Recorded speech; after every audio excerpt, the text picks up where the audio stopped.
Everyone. So we got a report from Brian Windhorst that says Dejounte Murray trade rumors. Lakers and Hawks plan to reignite talks this week. So the Lakers, to me, that tells me that the Lakers aren't as opposed to trading Austin Reeves as it may appear. Because, again, Atlanta wants Austin Reeves. That's their main focus. There have been countless reports that, hey, if the Lakers were willing to include Austin Reeves, Atlanta may be willing to include other things. What are those other things? Who knows? Could very well be, a Clint Capella. Maybe you could get a Hunter or a Bogdanovich.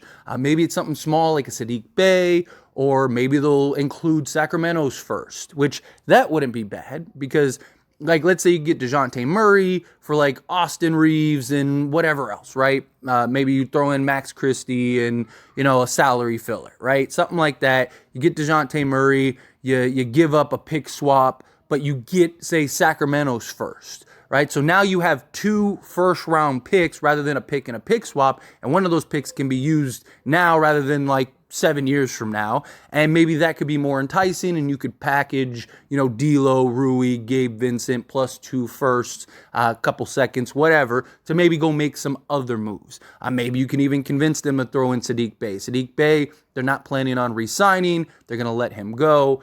He doesn't really want to stay there. And he's only making like $5 million or something like that, $6 million. So he's not somebody that's like super unobtainable that you could add salaries to make it work. So that's kind of where I'm at. Now, that doesn't mean that they're going to trade Austin Reeves. It doesn't mean like, expect that to happen. I just hope a deal gets done regardless this week because the Lakers are going up against the Oklahoma City Thunder today. They're already 2 games under 500. I mean, if we end up having to wait till the trade deadline, the Lakers could be dead in the water, and there might not even be a point to make a trade at that point. The Lakers are 6 games under 500, and they're like the 13th seed. Not at that point, you're just hoping to maybe make the 10th seed. It's just such an uphill battle to climb because now, you're in single elimination for 2 play-in tournament games, and then you got to go play Minnesota in the first round or Oklahoma City, which I do think the Lakers could beat either of those guys, but it's such an uphill battle that it makes the likelihood of you winning that much greater, right? So to me, if the right deal is there, you got to get it done ASAP, right? If you have to give up Austin Reeves, you give up Austin Reeves. Look, I like Austin Reeves. I hyped up Austin Reeves like crazy this offseason. I am dealing with the backlash now because of how much I hyped up Austin Reeves because I just was looking at what the player was. He hasn't been that guy this year. He just hasn't. He's been a major liability on the defensive end. He just hasn't. His 3-point shot hasn't been where it was last year. Look, I talked about how I thought Austin Reeves could be a 20-point a game, like 25-5 guy this season. If he was shooting 40% from 3, he would be a 25-5 guy. But I also didn't think that his defense would basically be bottom of the barrel.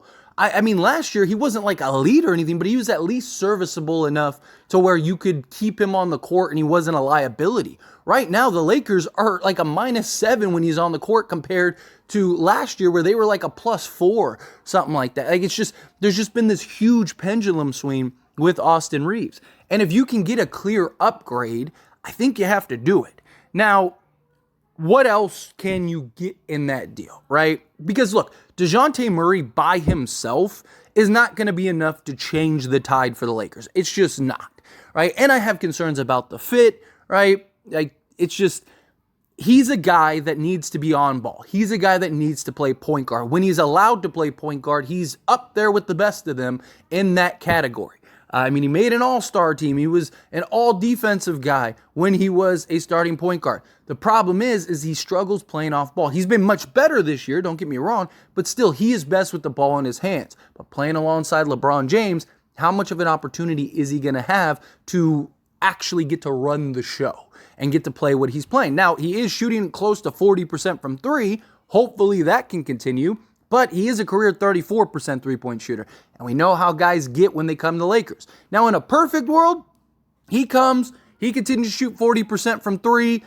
He gets to play some on ball, right? And he can kind of split that and do it successfully. He gets back to being that all-defensive guard, and life is great, and the Lakers are off to the races. That's the idea. But that doesn't necessarily mean that that's what's going to happen based on the player that Dejounte Murray has been the last few seasons. So that's something we got to keep in mind. But now if you could get some other pieces, I do like that deal, right? I am personally, and many of you know, I am on team go get Zach LaVine because I just think he would be the better natural fit. He provides a lot of scoring. People act like he's this horrendous defender. He's actually pretty good defensively. He's not like a leader or anything like that, but his career, he's been around league average. And if you go look at his advanced metrics, he is actually very good defensively. But if you can get the right package from Atlanta, then I actually like the Atlanta package better, and I'd be willing to go make that risk, right? If you could get Dejounte Murray, Clint Capella, and then either a Bogdanovich or a Hunter, I would kind of lean more towards Bogdanovich because he's just better off ball. He's, your sharpshooter. Although he's having a bit of a down year, he's a guy that I do think would actually pick it up playing alongside LeBron and AD. Look at Taurean Prince and his numbers. He's having the most efficient season of his career shooting the basketball, right? Now, if you start looking at the full package from Atlanta, and it's like, okay, well, you can get a Clint Capella. That gives you that center, that double-double center. He's not like this super elite.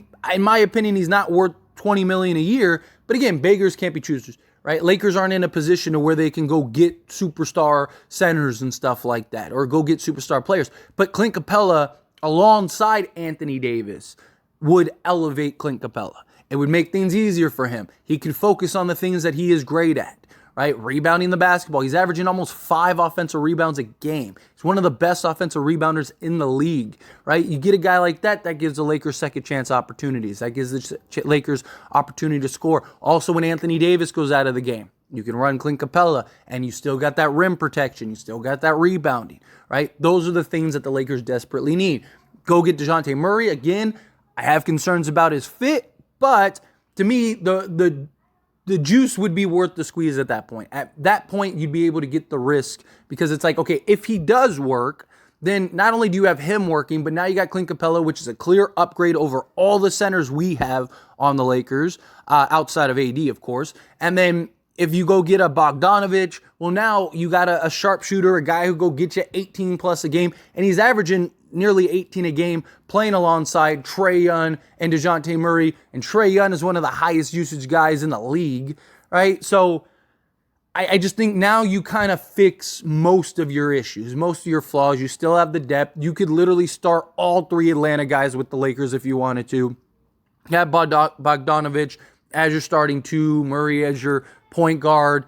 You'd have to shift LeBron at the 3 at that point, which I do have my concerns about that. I mean, there's a reason he's playing the 4, because at his age and at this stage of his career, he is best at the 4, so he doesn't get worn down. I mean, just look at the games. I mean, how many times does he just not even go and run and close out? Imagine him having to chase around twitchier, quicker, athletic wings all game. I mean, you could wear him out. But he also won't have as much of a workload if he has a Dejounte Murray, if he has a Bogdanovich, if he has a Clint Capella, if he has whatever other pieces we have coming off the bench. But again, it is definitely a concern. At this point, though, you kind of have to do whatever you got to do. If LeBron's got to play the 3 this year, he's got to play the 3 this year. You kind of figure it out. Or you go with like Jared Vanderbilt in the starting unit over Bog, and you move him to the bench. You kind of just mask LeBron James on the defensive side of things, right? You kind of keep him in that free safety role, and then that way you have basically Jared Vanderbilt defending the best player on the other team. Dejounte Murray, hopefully he can get back to being that point of attack guy, so then he can defend, one of the best guards on the team, and then you have LeBron James kind of playing that free safety role, scout role. Then you got Anthony Davis, who he can step out on the perimeter, defend out on the perimeter, switch on pretty much anybody, and then you got Clint Capella as your rim deterrent. I like that better, right?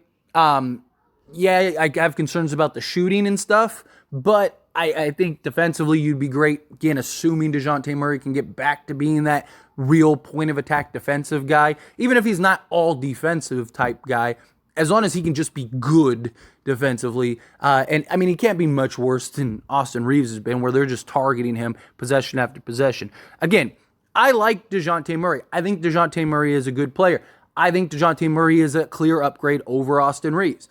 The only reason I lean towards Zach LaVine over Dejounte Murray is because of the concerns of fit. Zach LaVine, you don't have those fit concerns. But now if you can get more than Dejounte Murray, well, now the conversation starts to sway to Murray, right? But I feel the same way about Zach LaVine, right? Even if you get Zach LaVine, I do think the floor is higher with Zach LaVine, where the floor with Dejounte Murray could be bad, right? But the floor with Zach LaVine is super high. I also think the upside with just Zach LaVine as opposed to just Dejounte Murray, although Dejounte Murray long-term, I think makes more sense, like post-LeBron, right? Because then you'd have Dejounte Murray and Anthony Davis as your building blocks. I think that makes more sense long-term because now you got your point guard, you got your center or power forward, and then you're just kind of filling in the blanks.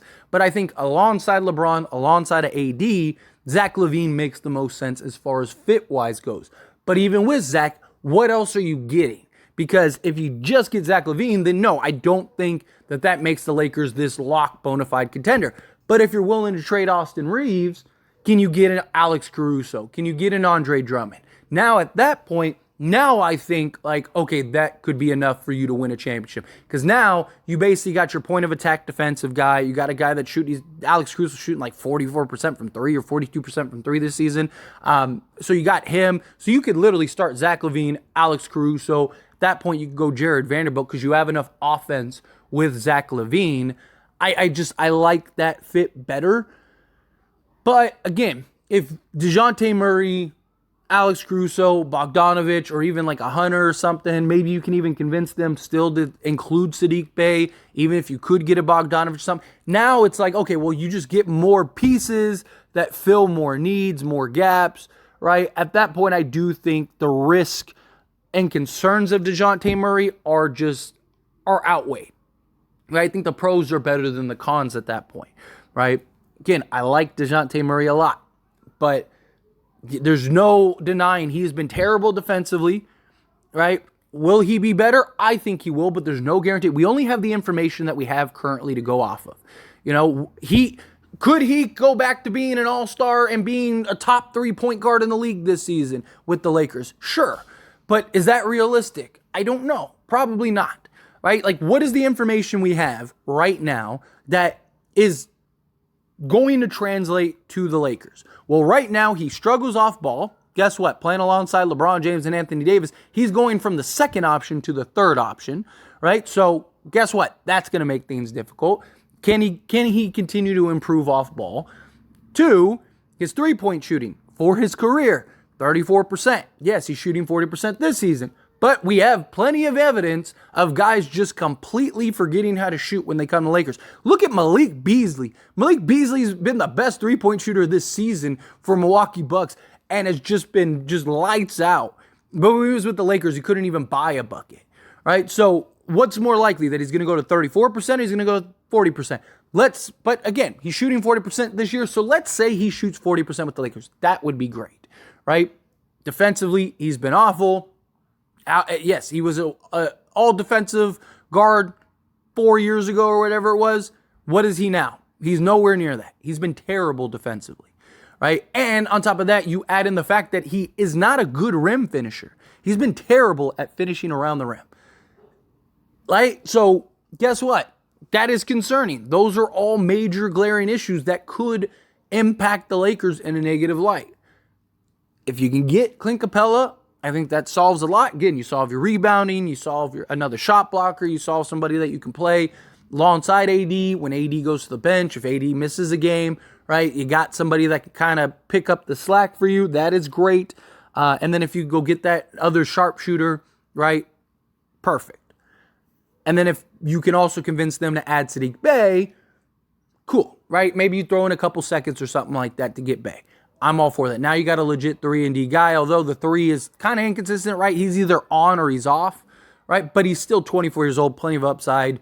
He would be an upgrade over Cam Reddish and Jared Vanderbilt, in my opinion. So if you can get that, I lean towards that. But anyway, as always, this is a discussion, so I pass the question on to you. Let me know your thoughts and opinions down in the comments below. What do you think? Do you like the idea of going and getting Dejounte Murray? Do you think, no, go elsewhere, look elsewhere? Do you think, just get Clint Capella and Bogdanovich and then go trade something else? Again, however you feel, whatever your thoughts are, I'd love to hear it. So let me know down in the comments below. That being said, if you haven't liked this video, hit that like button. Helps me out a lot. Lets me know you enjoy these types of videos, and I truly appreciate it. Not subscribed to the channel, hit that subscribe button. Turn on the bell notifications. Appreciate y'all. See you in the next one.